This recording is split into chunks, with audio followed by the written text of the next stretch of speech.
سعودی عرب Jeddah سے پاکستان کے یوم آزادی کے موقع پر مرکزی جنرل سیکرٹری پاکستان مسلم لیگ سعودی عرب ملک منظور اعوان نے یوم آزادی پاکستان سعودی عرب ترکیہ معاہدے کے جشن میں پروقار تقریب کا اہتمام کیا، جس کے مہمان خصوصی وفاقی پارلیمانی سیکرٹری اوورسیز چودھری احسان الحق باجوہ تھے۔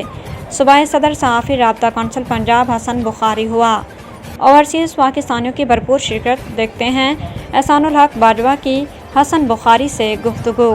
جی بالکل، اس وقت میں موجود ہوں سعودی عرب کے شہر جدہ میں، جہاں پر ملک منظور امان صاحب کی ٹیم نے 14 اگست کی پرشان تقریب کا اہتمام کیا ہے، اور تقریب کے چیف آرگنائزر سدا بہار ایم این اے چشتیاں اور وفاقی پارلیمانی سیکرٹری احسان الحق باجوہ صاحب تھے۔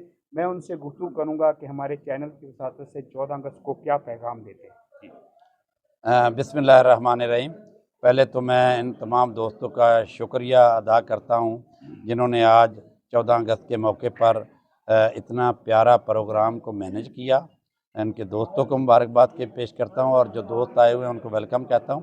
تو میں 14 اگست کے حوالے سے یہ بات کرنا چاہتا ہوں کہ آج ہمارے ملک کی آزادی کا دن ہے۔ تو 14 اگست کے اس پرمسرت موقع پر جہاں جہاں پوری دنیا میں پاکستانی آباد ہے، میں ان کو مبارکباد پیش کرتا ہوں اور ان کو خراج تحسین پیش کرتا ہوں کہ ہر وہ پاکستانی 14 اگست کو جھوم اٹھتا ہے، خوشی سے نہال ہو جاتا ہے، وہ خوشیاں مناتے ہیں کہ اس دن ہمیں پاکستان میں آزادی ملی تھی، اور آج اس ملک میں ہم آزادی سے رہ رہے ہیں جو ہمارے قائد اعظم محمد علی جناح نے اور علامہ اقبال نے خواب دیکھا تھا۔